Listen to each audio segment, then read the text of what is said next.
You know the drill, 2000s family movies come with often crappy tie-in video games. The world gave us way too many intolerable Alvin and the Chipmunks movies, so you can do the math. We've got way too many intolerable Alvin and the Chipmunks games. Let's be honest, you're never going to bother playing them, so I've chosen to take that burden off your hands and give you the rundown, so if you're ever put in a position where for some reason your life depends on recounting how unfun these games are, you'll have me to thank. Let's not about. Time to get into the games, starting with the original tie-in for the 2007 smash hit film that made a load of money despite being widely accepted as a piece of trash.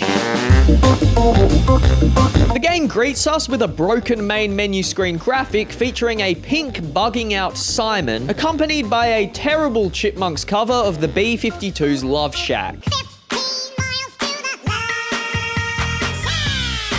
Everything about this seems to serve as a warning sign to turn the game off and go do something else, but you know I'm a brave soldier. I'll plow through. Speaking of the annoying as Chipmunks cover of the song, let's just get this conversation out of the way. Obviously, the Chipmunks versions of songs suck. They're annoying, high-pitched, grating versions of pop songs. But I must say, I'm probably not within my rights to complain about them too much, because after all, these are Alvin and the Chipmunks games. You can take it as read that every moment playing any of these games, I was being driven up the wall by their singing. Now that that's out of the way, let's get into the game's campaign. This is a rhythm game where you press each respective button when the star reaches the circle. What's the most important part about rhythm games? I'd say actually feeling like the timing of the buttons is synced with the song and not just feeling like you're pressing buttons at random while a piece of music plays in the background. While certain sections of songs do feel like the rhythms match, such as the assault on the ears that is the chorus of California,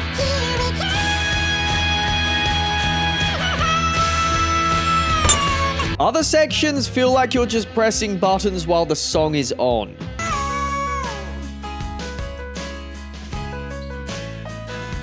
What the f? The same ignorant approach seems to have been given to the animations of the chipmunks in the background. This stuff doesn't really matter because when you're playing the game, you're not giving it any attention. To be honest, I didn't even notice how funny it was until I watched the footage back and didn't have to focus on playing the game. But look at this. This is some of the most blasé I can't be bothered character animation I've seen in a long time. When we finish a song, we receive a star rating based on our performance and then go on to play the next song. Every now and then, there's one of the laziest cutscenes you'll ever see. The library has 2 floors. Do you think the cafeteria is still open? Haha, get it? Because he's the fat one, so he's wondering if the cafeteria is still open even though it's not a school day. Haha, he's a fat piece of shit. I think the lack of effort in this game shows in details like the fact that they couldn't be bothered animating an audience for the school prom setting. No way in hell would a school prom have that speaker set up, and we never cut to a shot showing any of the audience or the wider space. So I guess the game says, hey, you're playing a school prom, and we're just supposed to believe it. Anyway, no one cares. This is more or less the game. Let's move on to the next one. Now we've got 2009's The Squeakquel. The movie was received even more poorly than the first one, and the game on the Nintendo DS is pretty pathetic. Once again, it's a similar style of rhythm game, except in this one, you press the DS's bottom screen when the stars hit the middle or swipe in the direction of the arrow. The rhythm gameplay is somehow even more lazy and less rhythmic than the previous one. There's sections like this where it feels like you can sort of tell what they're trying to do with the frequency of the stars, but they just aren't landing on the beat. If you want to make a lazy rhythm game, how hard is it to just spend the time to make sure the button presses actually land on the beat of the music? Every time you hit a note correctly, it makes a loud, high-pitched chime sound. While I don't really want to listen to the Chipmunks version of Girls Just Want to Have Fun, I would much rather at least have the song playing cleanly instead of these loud chimes constantly with every single tap of the screen. It shouldn't sound better when I miss a note. Sometimes you'll enter these alternate gameplay modes where you control Theodore in a ball and have to dodge the mixing bars when they rise, or where you gotta tap the stars when they light up, or this bit where you control a chipmunk trapped in an orb and collect a star when the orb of spraying light releases one. Are any of these bonus bits fun? Not exactly, but they add some variety to the gameplay and are probably more fun than the lazy rhythmic garbage. Once again, we have some still image cutscenes. Where are you girls off to now? We are on our way to Rio de Janeiro, Brazil. Loosely guiding us through a plot as the Chipmunks and Chipettes tour the globe. It cuts back to the animation of us flying between cities, giving the illusion of freedom or choice, but we can't change the course or choose what song's next or anything, so it really amounts to nothing. Nothing.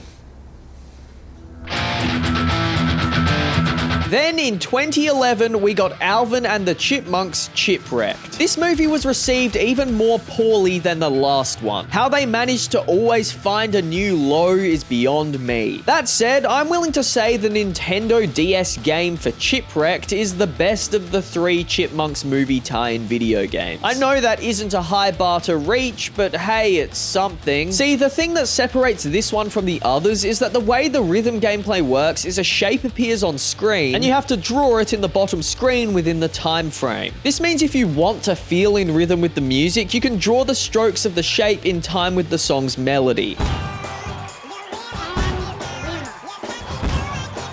For the most part, this gameplay works, but sometimes its shape recognition is pretty bad. Like, the game accepted this as the shape, but then it didn't accept this. So there's really no point ever trying to get good at the game and get high scores on the leaderboard, because it would be excruciating when the game is doing a pretty rough job at deciding how many points you should get. What's the point? This one also has its own alternate gameplay mode called Solo, where you manipulate the body of Alvin to fit the shadow highlight. This section sucks and it baffles me that they couldn't think of a better alternate mode. Chipwrecked has also got the same style of boring cutscenes, except these ones didn't even put in the effort to record voice acting, and the dialogue often makes absolutely no sense. Take this for example. We're told Dave got in a lot of trouble for that, but we're not actually told what that is. It just goes from the chipmunks surfing to Dave got in a lot of trouble for that. Doesn't make any sense.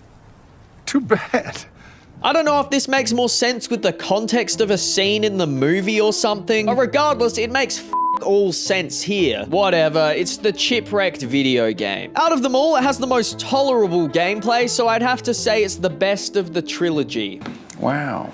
In 2015, we got Alvin and the Chipmunks The Road Chip. But sadly, by this stage, awful movie tie-in video games were no longer such a huge thing. So we never got a game. Can't say I'm complaining, I'm already pretty burnt out after playing the 3 games they did make. I can only imagine a 2015 Wii U or PS Vita entry would have been the same vein of crap with an updated 2015 gloss. But it doesn't even exist, so, well... I'm done!